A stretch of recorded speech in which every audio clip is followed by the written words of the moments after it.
আশিকি আমার ভালোবাসা পর্ব ৪। সিজা কাজের লোক দিয়ে নাস্তা এনে দেয়, সাদের সামনে রাখে। সাদকে দেখিয়ে কাজের লোক সিজাকে কিছু বলবে, হাতের ইশারায় তাদের চুপ থাকতে বলে সাদ। কারণ সাদ বুঝতে পারছে সিজা তাকে না চিনতে পেরেই আপ্যায়ন করছে, তাই সেটা মিস করতে চাচ্ছে না সে। সিজা সাদকে নাস্তা দিয়ে নিজের বইয়ের উপর ৩টা ফাইল রাখল এবং সোফায় না বসে নিচে ফ্লোরে বসল। টেবিলের উপর হাত দিয়ে ফাইলগুলো দেখতে থাকে। ইয়া বড় মোটা মোটা ফাইল, তার উপর লেখা আছে আহসান চৌধুরী। দ্বিতীয়টাতেও তাই আছে, কিন্তু দ্বিতীয়টাতে চোখ রাখতেই সিজা চমকে ওঠে, সাদের দিকে তাকায়, চোখ বড় বড় করে বলে, এ কি ওনার? সাদ, ফাইল কেন এনেছেন? আপনি জানেন উনি শুনলে কি হবে আপনার?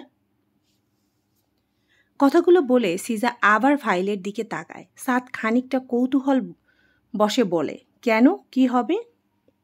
কেন আপনি জানেন না? বুঝি আপনার চাকরি থাকবে না, খেয়ে ফেলবেন উনি, ডিসমিস করে দিবে সব কিছু থেকে। আর শুনুন, আমি যে বুদ্ধিটা দিলাম, তাই আমার নাম বলবেন না আপনার স্যারকে, বলবেন না বলে দিলাম। অকারণে কাউকে চাকরি থেকে বের করে দেওয়া হয় না, দোষ করলে বের করা হয়, বুঝেছ? আর তোমার কথা কেন বলবো না? ভুরু কুচকে সাদের কথায় খানিকটা উত্তেজিত হলো সিয়া। ভয়াত্ম কণ্ঠে বলল, প্লিজ প্লিজ আমার কথা বলবেন না ওনাকে, কারণ উনি আমাকে একদম সহ্য করতে পারে না। এখন যদি শোনে আমি ওনার জিনিসপত্র হাত দিয়েছি, তাহলে উনি আমাকে বকা দিবেন, তাই প্লিজ কিছু বলবেন না, প্লিজ। সিজার কথায় দীর্ঘশ্বাস ফেলল সাদ।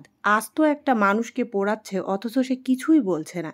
সেখানে সামান্য তুচ্ছ জিনিসপত্র হাত দেওয়া তো কোনো কিছুই না। ধন্যবাদ আপনাকে, পুনরায় বলে। ফাইলটার দিকে তাকায়, বড় বড় অক্ষরে ওনার নাম সিদ। ওনার নামটার মধ্যেই নিজের হাত বুলাতে লাগলাম। তীক্ষ্ণ নজরে উনি আমার কাজ দেখছেন, হয়তো বোঝার চেষ্টা করছেন আমি কি করতে চাচ্ছি। আমি বিষয়টিতে বিশেষ একটা মাথা ঘামালাম না। পূর্বের মতন ফাইলের উপর ওনার নামটা দেখতে দেখতে বলে উঠি, আচ্ছা, আপনার স্যারের কি কোনো গার্লফ্রেন্ড আছে? না, সোজা সাপটা উত্তর। আপনি এত শিওর কিভাবে হন? ফাইলের দিকে তাকিয়ে। আমি জানি, তাই। কিভাবে? আপনাকে কি উনি বলেছে এসব? আচ্ছা, আপনাকে একটা কাজ দিলে করতে পারবেন? আপনি ওনার সাদের গপ আছে কিনা আমাকে বলবেন, আমি দাদাজানকে বলে আপনার প্রমোশনের ব্যবস্থা করিয়ে দিব। কি পারবেন কি না? বললাম তো গার্লফ্রেন্ড নাই। তুমি কি করবে এসব জেনে? কি কাজ তোমার? আমারই তো সব কাজ, কারণ আমার জন্যই ওনাকে ঝামেলায় পড়তে হয়েছে। আমি এই বাড়িতে একটা বিশেষ কাজে আছি। যতক্ষণ না কাজটা হচ্ছে, আমি এই বাড়ি আর ওনাকে মুক্তি দিতে পারবো না। তাই আমার জানাটা জরুরি ওনার লাইফে বিশেষ কেউ আছে কি না। তাছাড়া আমি কারোর সাথে ওয়াদাবদ্ধ হয়ে আছি, তাই আপনি আমার কাজটা করে দিবেন। আপনাকে আপনার ন্যায্য পারিশ্রমিক দেব। আপনার জন্য যদি কারো জীবন বেঁচে যায়, সেটা তো আপনার প্রাউড ফিল করা দরকার, তাই না?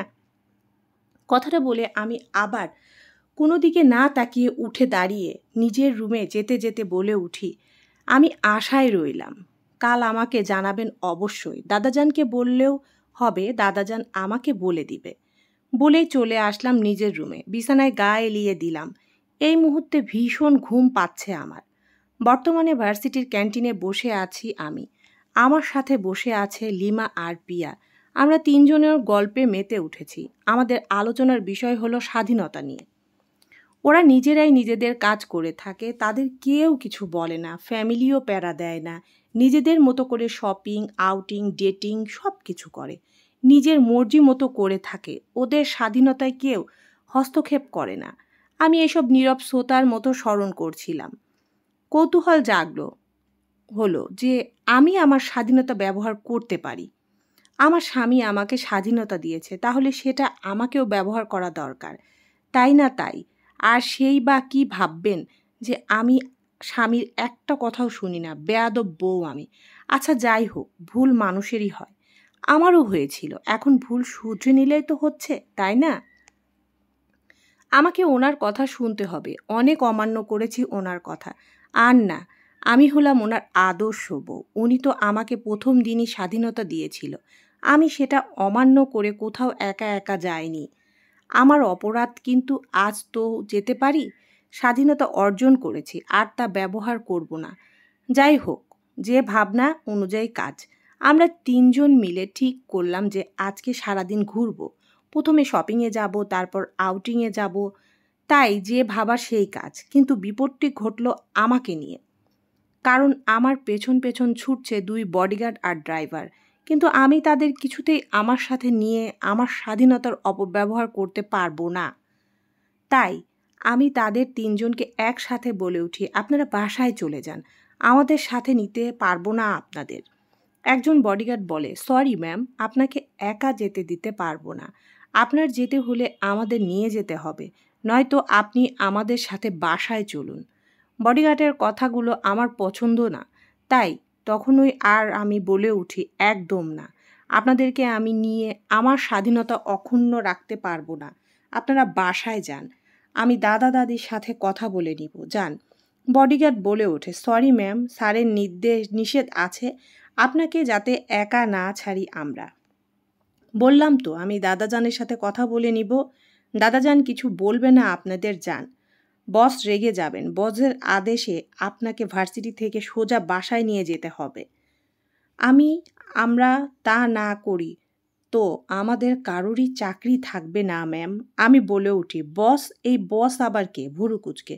আচ্ছা থাক, বাদ দিন। এই শুনুন, আমি দাদাজানের সাথে কথা বলে দিব, আর দাদাজান বাসায় ফিরে কথা বলবো। আর যদি আমাকে আটকান তো আমি বাসায় গিয়ে আপনাদের নামে মিথ্যা নালিশ করব দাদা দাদির কাছে। তখন এমনি আপনাদের চাকরি থাকবে না, ভেবে দেখুন কি করবেন। গার্ডগুলো অসহায় ফেস করে আমার দিকে তাকিয়ে বলে, বস জিজ্ঞেস করলে কি বলবো? আপনি বলবেন যে আমি স্বাধীনতার সদ্ব্যবহার করতে গিয়েছি।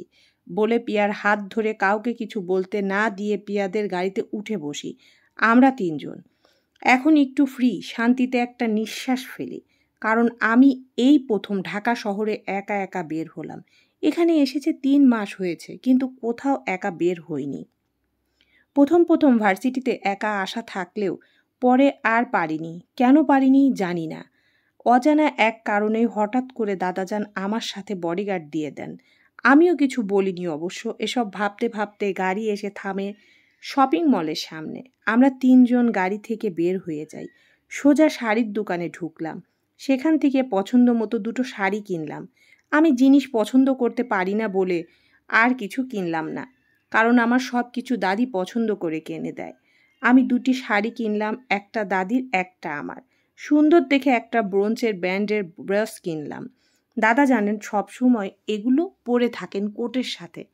কেনাকাটার মধ্যে আমি বাড়ির কাজের লোকদের জন্য আর আমার বডিগার্ডদের জন্য কিছু না কিছু নিলাম। লিমা পিয়া এটা সেটা কিনছে, আমি তাদের সাথে দাঁড়িয়ে তা দেখছি। শপিং শেষে আমরা বের হয়ে সোজা নিচে আসলাম। লিমা পিয়া আমার সামনে হাঁটছে আর নিজেদের শপিং ব্যাগগুলো ঠিক আছে কিনা দেখছে। আমি একটু পিছনে ছিলাম, ওদের অনুসরণ করে হাঁটছিলাম। তখন একটা লোক কিছু বডিগার্ড নিয়ে এসে আমার সামনে হাজির হয়। আকস্মিক ঘটনায় আমি আহত হলাম। ভয় পেয়ে সেই মুহূর্তে চোখ তুলে তাকালাম ছেলেটাকে দেখার জন্য। তখন আমার ছেলেটাকে দেখে মনে হচ্ছে যেন শুধু এই ব্যক্তিকে এই মুহূর্তে না দেখলে আমার জীবনটাই বৃথা হয়ে যাবে। এই বৃথা জীবন নিয়ে আমি পরপারেও শান্তি পাবো না গো। এক কথায় সাদা বিড়াল মানে সুপুরুষ শব্দটি তখনই আমার জীবনের সাথে জড়িয়ে যায়। মাথায় ক্রাশ শব্দটি ঘুরতে লাগলো, আর চোখ দিয়ে ছেলেটিকে দেখতে লাগলাম। লম্বায় 6 ফুট, জিম করা প্রশস্ত বডি, তার চোখের মণিগুলো বাদামি রঙের, যে ঘন ঠোঁটগুলো আরও গাঢ় লালচে রঙের। ভুরুগুলো যেমন আর্ট করা রেখেছে মোটা করে কপালে। ঠোঁটের বাম পাশটাতেও একটা তিল আছে, যেটা চেহারার সৌন্দর্য আরও বাড়িয়ে তুলেছে। আমি হাঁ করে তাকিয়ে এইসব গবেষণা করছিলাম ব্যক্তিটিকে। ঠিক তখনই ছেলেটি আমাকে ধমকের স্বরে বলে, চুপচাপ গাড়িতে গিয়ে বসো। আর লতিফ আমার একজন বডিগার্ডের নাম, ওর হাত থেকে এই ব্যাগগুলো নিয়ে গাড়িতে রাখ, দাঁতে দাঁত চেপে। আমি চমকে উঠলাম। ছেলেটাকে আমি কি চিনি নাকি? আর না চিনলে কবে থেকে জেনে? আমার এমন সব চিন্তাভাবনার মাঝে লতিফ বলে ওঠে, ম্যাম ব্যাগগুলো আমাকে দিন, আমি নিয়ে যাচ্ছি, দিন। আমি আজকের কথা শুনে ঘাবড়ে তাকিয়ে দেখি, আরে এরা তো আমার বডিগার্ড, তার মানে দাদাজান পাঠিয়েছে ওনাদের আমার জন্য।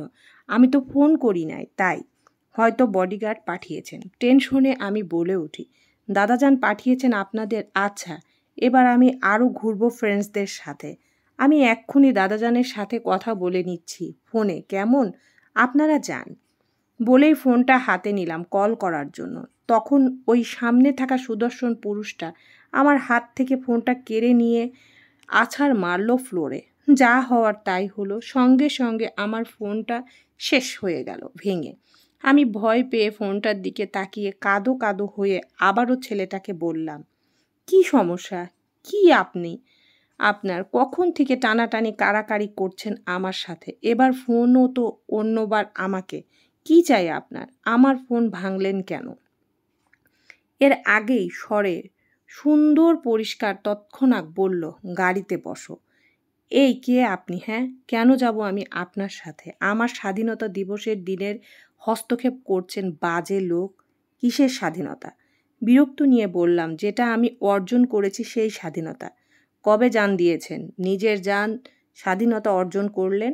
জান দেব কেন? আমি তো এমনি এমনি পাইছি স্বাধীনতা। কবে পাইছেন? 3 মাস আগে। নাক টেনে ভুরু কুঁচকে গেল আমার কথায়। তার হয়তো বিষয়টি পুরোপুরি বুঝতে পারিনি, তাই পুনরায় প্রশ্ন করে বলল, আর কে দিল তোমাকে স্বাধীনতা শুনি? ওড়না দিয়ে নাক মুছতে মুছতে ছেলেটার দিকে তাকিয়ে আবার বলি, আমার স্বামী দিয়েছে। কখন দিল? প্রথম দিনই দিয়েছে, সবার সামনে।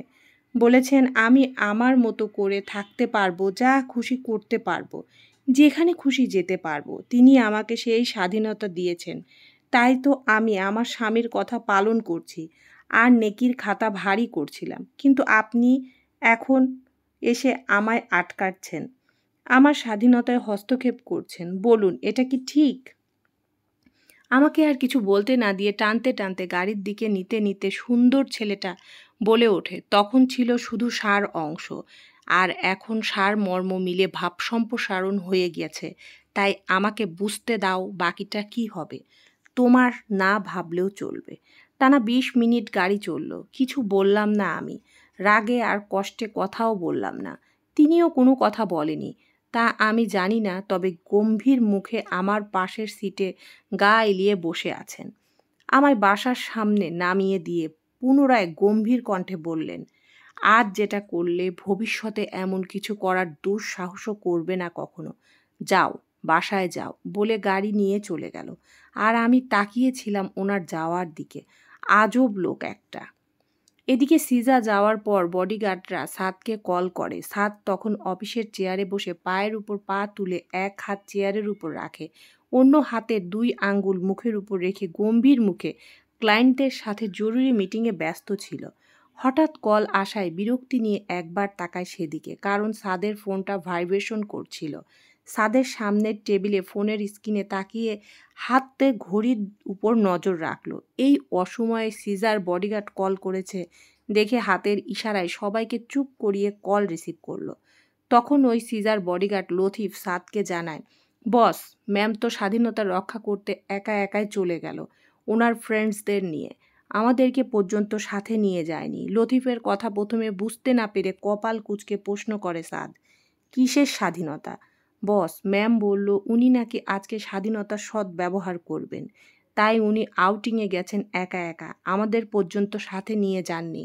এসব শুনে সাদ মুষ্টিবদ্ধ করে নেয়, চোখ মুখ শক্ত করে নিজের রাগ কন্ট্রোল করার জন্য চেষ্টা করল। তৎক্ষণাৎ দাঁড়িয়ে পড়ল, তারপর বলে, follow her, I am coming. কথাটা বলেই সাদ কল কেটে সবার উদ্দেশ্যে বলে, মিটিং ইজ ডিসমিস নাও। সিজার উদ্দেশ্যে রাগে কটমট করে। তীক্ষ্ণ মেজাজ বিগড়ে যাওয়ার কারণে রাগে রি রি করে ওঠে। বলেছিলাম আমার অবাধ্যতা না হতে, তাও হলি। আমি বুঝে নিতে চাই কি হচ্ছে আমার সাথে, তাই আমাকে আর তোকে দুজনকেই সময় দিচ্ছিলাম, কিন্তু তুই সেটা বুঝলি না। আর এখন আমার সময়ের অপব্যবহার করতে চাচ্ছিস, তা আমি কি করে হতে দিই বল? তোকে নিজের রাগ দেখাতে চাইছিলাম না, কারণ যখন দেখবি তখন তোর জন্য ধ্বংস বয়ে আনবে সব কিছুতেই। আমার ভালো মানুষের সুযোগ নিয়ে তুই আমার অবাধ্য হবি, তা তো হতে দিব না আমি। বাসায় আসার পর দাদি নানান প্রশ্ন করে যাচ্ছে, একা কেন গেলাম, কেন, কি জন্য, আরও অনেক কিছু। আমি অনেক কষ্টে দাদিকে বোঝাতে সক্ষম হলাম যে আর কোথাও একা একা যাব না। দাদির গিফট দিলাম আর দাদার গিফট আমার কাছে রাখলাম, পরে দিব তিনি বাসায় আসলে। তখন ওই দাদি বলে ওঠে, সোনা মা, তোর ফুপ্পি সবাইকে নিয়ে অরিনের বিয়ের জন্য কিছুদিনের মধ্যে বাংলাদেশে আসছে। ওরা চৌধুরী বাড়িতেই উঠবে। বলেছে আমাদের বাসা থেকেই বিয়ে হবে অরিনের। তোর সাথে তোর ফুপ্পি কথা বলতে চায়, তোর কি কি লাগবে জানার জন্য। বলল ফুপ্পি তোর জন্য নিয়ে আসবে তোর সব কিছু। দাদির কথা শুনে খুশিতে আত্মহারা হয়ে দাদিকে জড়িয়ে ধরে বলে উঠি, সত্যি দাদি, মামুনি আসবে কিছুদিনের মধ্যে? উফ উফ, আমার যে কি ভালো লাগছে, বোঝাতে পারবো না তোমাকে। দাদি হেসে আমার মাথায় হাত বুলিয়ে আদর করে বললেন, পাগলি মেয়ে, চলবে ইনশাআল্লাহ।